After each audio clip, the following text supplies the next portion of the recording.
예, 수업 시작하겠습니다. 예. 이번에는 이제 6장을 대합니다. 계사전 하 6장입니다. 계사전 하 6장을 대가면서 상 1장을 다시 한번 살펴볼 필요가 있을 것 같아가지고 적어 놨습니다.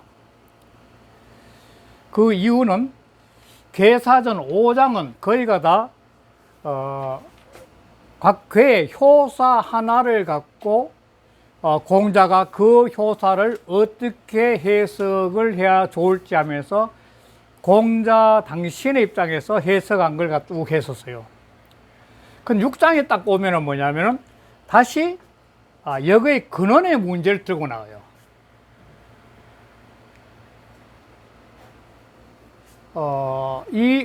요 빼먹거나 이 건곤 음양은 요 빼보냐 이 역지문이라 해가지고 여기 문이라 해가 나왔죠. 역지문이라. 그리고 요 두 가지가 문인데 그러니까 다시 역의 근원이 어떻게 해서 흘러왔는지를 6장에 다시 한번 점검을 하는 장이 된다고 할 수 있습니다. 그러니까 이쯤 되면은 이 건과 곤을 들고 나서 건곤은 역의 문이다. 건곤은 역의 문이다. 이렇게 했는데 1장에 가면 건곤이 어떻게 나오냐면은 일단 천존지비래가 하늘은 높고 땅이 낮으니 건곤이 정이라. 건과 공이 자리를 정하게 됐다. 이렇게 나오는데 그러면 건곤은 뭐냐면 천과 지가 나오면서 건곤이 나타나게 됐다는 것 같다가 알 수 있는 거죠. 그러니까 그러면 천과 지는 어떻게 나오게 됐냐? 뭔지 모르지만 이 하나인데 이 하나를 태우기도 할 수 있고 이 하나가 나눠지는 그 순간에 위에는 하늘이고 땅은 아래는 지가 되는데 요 천존지비라는 요 판단을 할 수 있는 근거는 뭐냐? 요 가운데 인이 들어있는 거죠. 여기 인이 사람을 기준으로 해가지고 위에 높은 데는 하늘이 있고 사람이 낮은 데 땅이라는 거죠. 이 기준이 뭐냐면 주역은 제일 처음에 천존지비 건곤 이런 용어를 썼을 그 당시에 가운데 인을 의도적으로 나타내면서 자리가 정해졌던 걸 알 수 있죠. 그래서 주역의 모든 괴는 이렇게 상계로 되는데 건괴 이렇게 아래서 상계가 되는데 이게 천이고 이게 지고 이게 인이거든요. 이렇게 상기를 만드는 거죠. 주역도. 그래서 이 인의 자리가 벌써 말은 안 했지만 이게 벌써 들어있는 거죠. 이게. 그러니까 뭔지 모르지만 우주가 제일 처음에 생기면서 하늘과 땅 이거는 어떻게 이 공간이죠. 우주의 공간이면서 이거는 무의 세계가고 우주의 공간이 무의 세계고 이거는 유의 세계겠죠. 시장이요. 이 두 개 나눠지면서 그 나눠지는 하늘과 땅이 외형적으로 천지가 나눠졌지만 더 천지가 에너지를 가지고 기를 가지고 작용하는 원리는 이게 건곤이란 기 에너지가 있는 거죠. 하늘로 작용하기 위해서 건이란 에너지 기운을 갖고 있는 거고 땅은 땅으로 작용하기 위해서 고이나 기운이 있는데 이걸 표시를 하기 위해서는 이제 이렇게 이게 하나, 둘, 세가 되었고 고는 이렇게 세 개.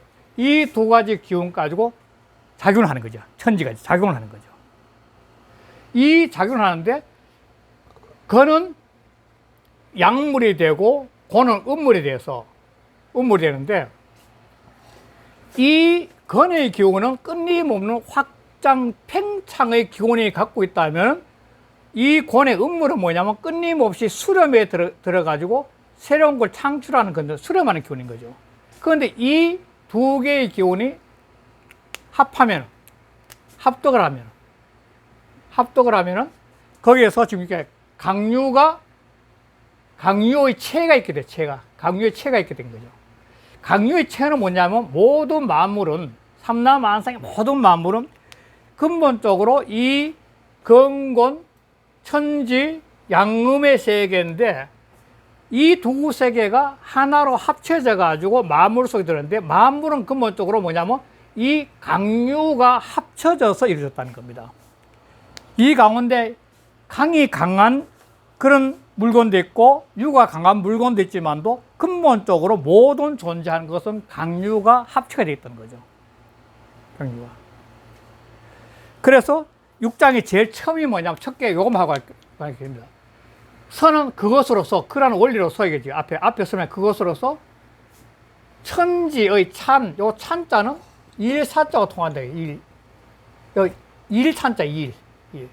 그러니까 천지에 있는 모든 일, 사물과 해당, 사물, 모든 일과 사물인데 이 사물의 모습을 보고 체득하는 거죠, 체득. 체득을 할 수 있어요. 이 원리 가지고 이 복잡한 삼라만상의 문제를 이 천지 사이의 모든 상황들을 그 체득할 수 있는 원리가 이 가운데 있다는 거죠.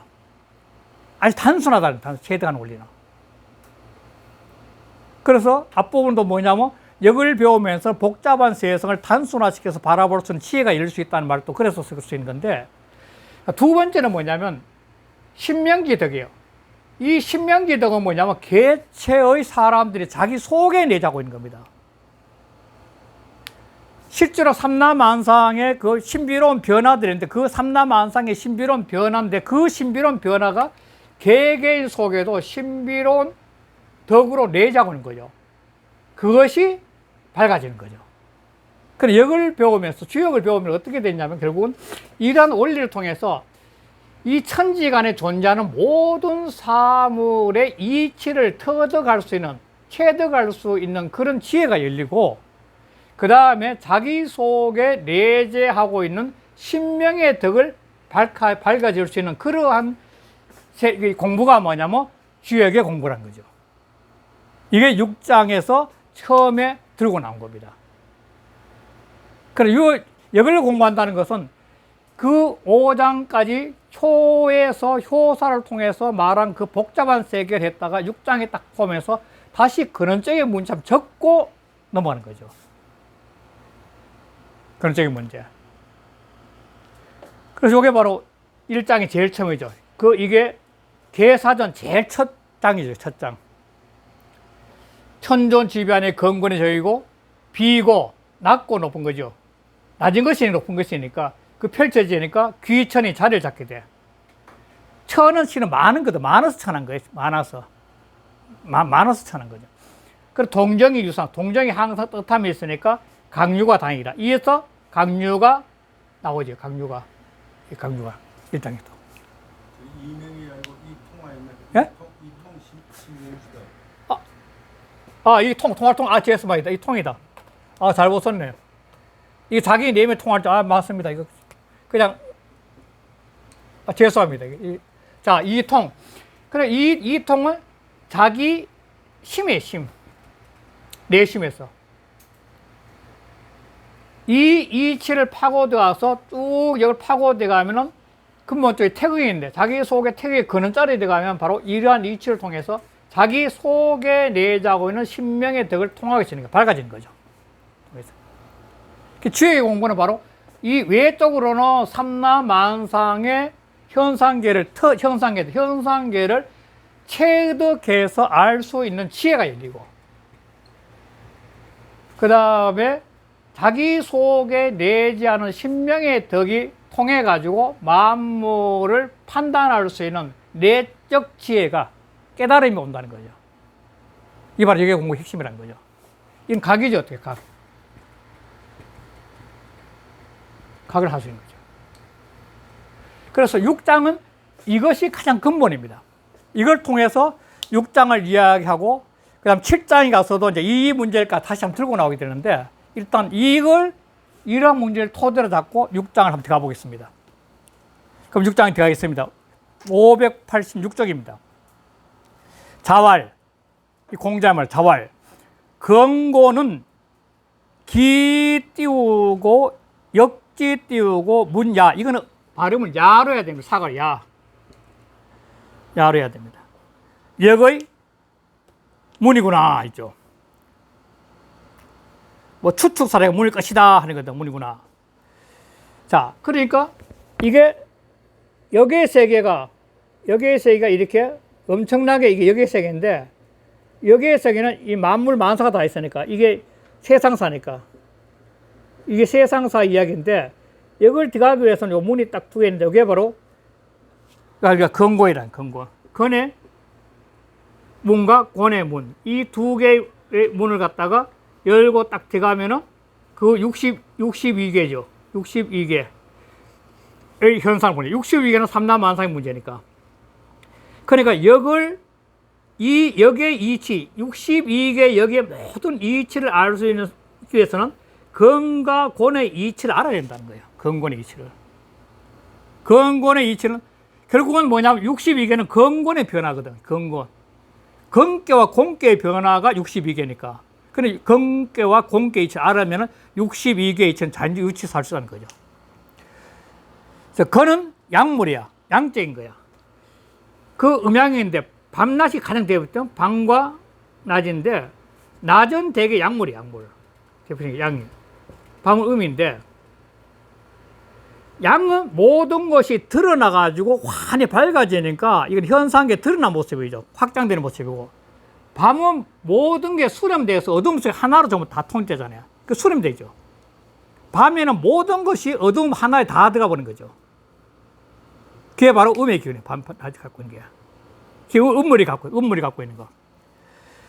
그 음물량이 음양 띄우고 합덕하여 이 음의 기운과 양의 기운이 서로 덕을 합혀. 이 덕은 양의 덕과 음의 똑같은 거죠. 밝음의 덕과 뭐 양적인 덕, 음적인 덕이라 할 거예요. 그 덕이 딱 합하면은, 그래서 뭐냐면 강유 띄우고 유체라. 강과 유의 체가 있게 돼. 강유의 체는 뭐냐면 모든 만물은 천지와 건곤의 조합으로, 합으로 해가지고 생겨나는데, 합독으로 생겨나는데, 만물이 생겨나는데, 그 만물은 근본적으로 바로 강유가 내재하고 있다는 겁니다.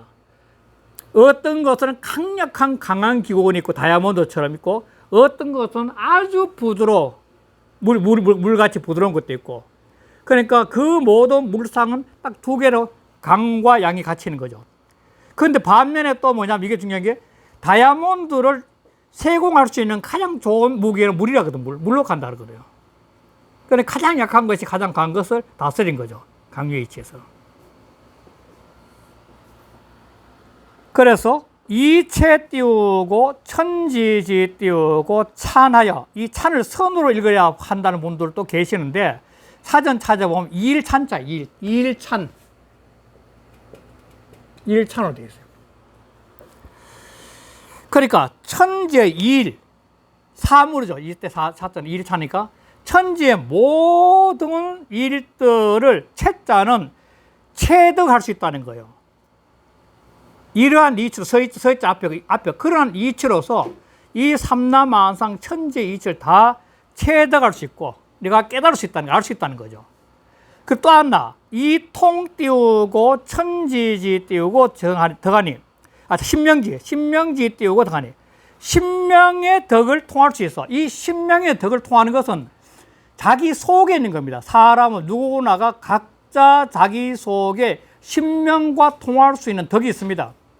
유가 경전에 말하면은 중령에서 천명지성이랄까, 천명의 기운이 내 속에 들어와 있기 때문에 내 속에 있는 그 천명의 기운을 통해서 결국은 신명의 세계를 알 수 있는 거죠.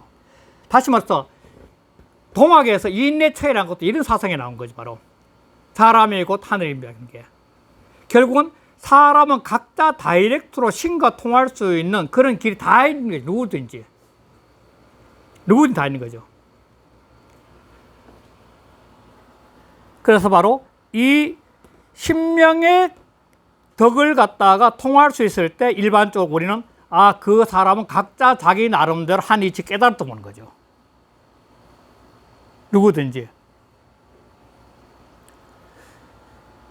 그래서 이거는 큰 주역이랑 큰 틀을 통해서 큰 틀이 어떻게 형성이 되어 있는지를 설명을 했고, 그 형성된 걸 통해서 우리는 다시 자기 내적 시야에서 수양해서 바로 모든 바깥 현상계를 바라볼 수 있는 그런 눈을 체득할 수 있고, 자기 내면에 내재하고 있는 그 신명의 덕을 밝혀서 통할 수 있는 그런 공부가 된다고 제시한 거죠. 큰 틀에. 그리고 그 아래 추자의 본이 보면 제괴 띄우고 강유지 띄우고 체가 모든 괴 64개 모든 괴가 강유의 체가 그 괴 속에 있는 강유는 자 이거는 이 강이고 이건 유니까 음은 유고 양은 강이니까 모든 60괴들은 보내 이 강유가 다 조합되어 있으니까 그래서 제괴가 갖고 있는 강유의 체가 제괴의 모든 형상에 들어있는 강유의 체가 형태가 개이 띄우고 근곤 띄우고 합덕이 띄우고 성이라 모두가 근과 근의 기운과 근은 하늘을 상징에 돌리는 기운이죠. 하늘이란 상징적 기운 돌리는 근의 기운과 곤이란 땅의 기운을 돌리는 곤의 기운이 합덕하여서 그래서 이런 것이야. 그래 근곤은 인간사에서 남녀가 대표적일 수 있지만 또 실제로 여자 속에도 강력한 근의 기운이 강한 사람이 있고 남자 속에도 강력한 음의 곤의 기운이 강한 사람 또 있어요. 그 속에 들어가면은 딱 남녀 딱 분리는 안 돼 이거는 지금. 그래서 약물, 음물이라는 것도 양이다, 음이 단정하고 아니고 약물, 음물이라는 것 그런 의미를 복합적으로 갖고 있는 거죠. 남자는 근의 양이지만 그 속에도 음이 강한 사람이 있고 음인 여자도 양이 강한 사람이 있기 때문에 이렇게 표현하지 않나 볼 수 있는 거죠. 고활, 그러므로 이르기를 근곤 띄우고 역지 띄우고 문이하리라.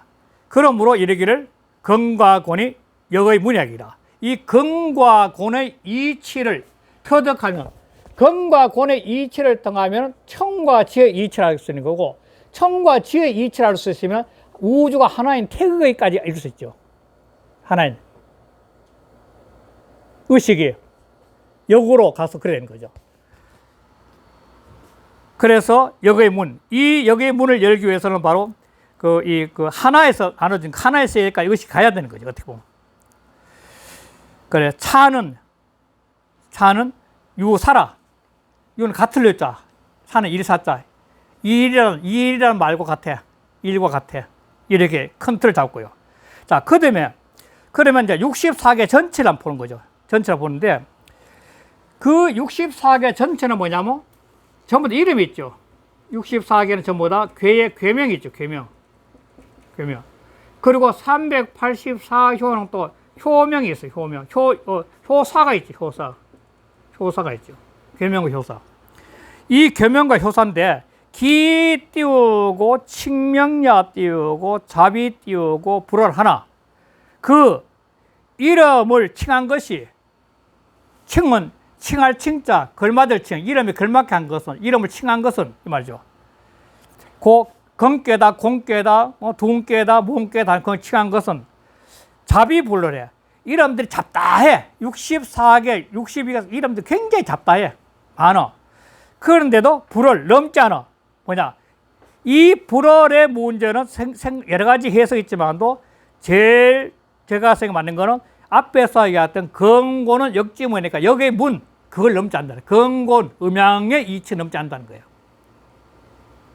불을 넘지 않는다는 것은 바로 그 잡다한 이야기 다 했지만도 이 근곤, 음양의 이치 넘지 않는다니까 그 속에 다 들어있다는 거예요. 그러니까 근곤이 결국은 주역을 이해하는 가장 핵심이라는 거예요. 핵심. 그 이치 넘지 않는다는 거예요. 하늘과 땅에 먼저 넘어가지 못하는 거 똑같은 거죠. 어게 띄우고 기련. 걔는 상고할 게 생각할 개자입니다. 어게 띄 기류. 그 64개 384호에서 나오는 다양한 이야기들의 그 유들을 전부 다 생각해 보면 개자, 상고할 개자 다 상세히 생각해 보면 말이야. 상세히 생각해 보면 그래 뭐가 있냐면 기 띄우고 세세지 띄우고 이야 이제 이때도 얕다리가 됩니다. 이 얕다리가 돼요. 그것은 쇠한 세상의 뜻이구나. 쇠한 세상은 어떤 세상이냐?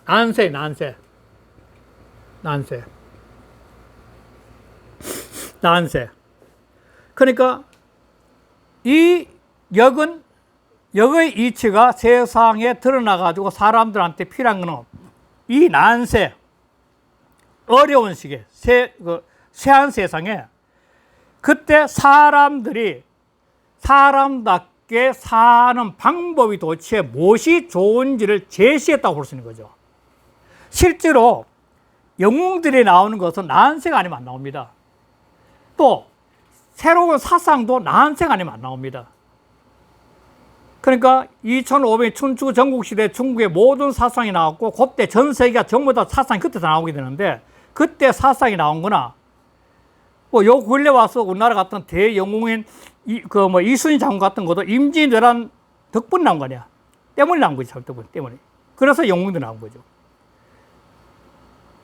그러니까 이 쇠한 세상은 뒤에 곧 나오지만도 어렵고 힘든 세상은 그걸 갖다가 극복하기 위해서 인간의 사고가 확장되면서 그 사고를 통해서 사상들이 열매를 맺게 된 거고 그리고 그걸 통해서 영웅들이 있게 된 거죠.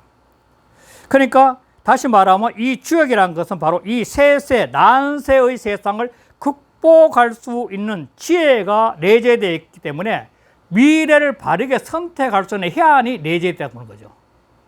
미래를 바르게 선택할 수 있는 해안이 바로 주역 속에 있다고 볼 수 있는 거죠. 이런 논리에 보면. 그래서 여기에 공부하는 거죠. 주자의 본인 한번 볼게요. 주자의 본인. 만물 띄우고 수단아. 무불 띄우고 추로 띄우고 음양지 띄우고 변이라. 만물들이 비록 많으나 이 만물은 이 지역적 논리라면 건곤이 음양이 합덕을 해서 나온 거거든. 합덕을 해서. 그 합덕해서 나온 거죠. 그래서 그 뒤에 설명이 뭐냐면 무불 띄우고 추로 띄우고 음양지 띄우고 변이라. 음과 양의 변화에서 나오지 않은 것이 없어. 이 수없이 많은 만물이란 것이 바로 이 음양 합덕에서 나오지 않은 것이 없다는 거예요. 음양 합덕에서 강유, 합덕에서 만물이 나왔고 이 만물 속에는 강유가 전부 체가 되어 있고 모든 만물은 전부 강유가 다 바탕에 깔려 있는 거죠. 크게 두 가지 기원에서. 고로 띄우고 괴효지 띄우고 의가 그러므로 개와 효의 뜻이 거기에 내재된 뜻이 괴효 속에 내재된 뜻이 수 띄우고 잡출이 띄우고 불 띄우고 차류라. 비록 잡출 막 섞여 나왔어. 금께부터 마지막 미제까지 쫙 나오는데 내용들이 엄청나게 이해적에서 막 섞여 나왔는데도 그런데도 차류 어그러질 차 어그러질 유자예요. 유심 삼면 어그러진 내용이 없어. 전부 다 합당한 이유가 다 있다는 거예요. 막 복잡하게 나온 것 같은데도 실제로 어려워요. 주역에 나오는 그 괴, 효, 이 설명들이 어렵고 굉장히 힘든데 그러나 그 이치를 가만히 침잠해서 생각해 보면 전혀 어그러진 것은 없다는 거예요. 이게 공부지 결국은. 그걸 볼 수 있는 게. 그리고 그 다음에 연이나 이 토시를 붙이기도 하고 연이나 하고 토시를 붙였어요. 연이나 그러나 연이나 비 띄우고 상고 띄우고 순질지 띄우고 시 띄우고 사려 띄우고 소급야라. 그러나 아니야. 무엇이 아니야. 상고 저 상고 시대 때는 동양에서는 상고 시대가 유토피아예요. 서양에서는 그 사막문화 쪽에서는 상고 시대 때는 인간이 죄를 지어서 나기 때문에 그럴 때는 부자란 현상이고 어떻게 보면 상고 시대 때는 순박한 바탕의 시기에 갖고 있는 거야. 사람들이 아주 순진한 시대야. 순박한 바탕으로 살던 때야 그게. 즉 천심으로 살던 시대란 거예요. 순질띠시라 시에 사려이라. 그때에 그 순박한 질박한 때까지는 사려가 미칠 바가 아니야. 이 이 공부를 해가지고 그 아주 순수한 영혼에 살던 그 시대까지의 사례가 미칠 수 있는 바는 아니라. 고로 띄우고, 이위 띄우고, 세세지에 띄우고 해라. 그러므로, 이위는 여기다 생각을 들여봐야 되겠죠? 쇠세, 쇠한 세상의 뜻이라고 생각했으니, 맞아. 하였으니, 아주 혼란할 때라고 생각했으니, 계지 띄우고, 문왕여 띄우고, 주지 띄우고 시해라. 대개 문왕과 주의 시대를 가리킨 것이라.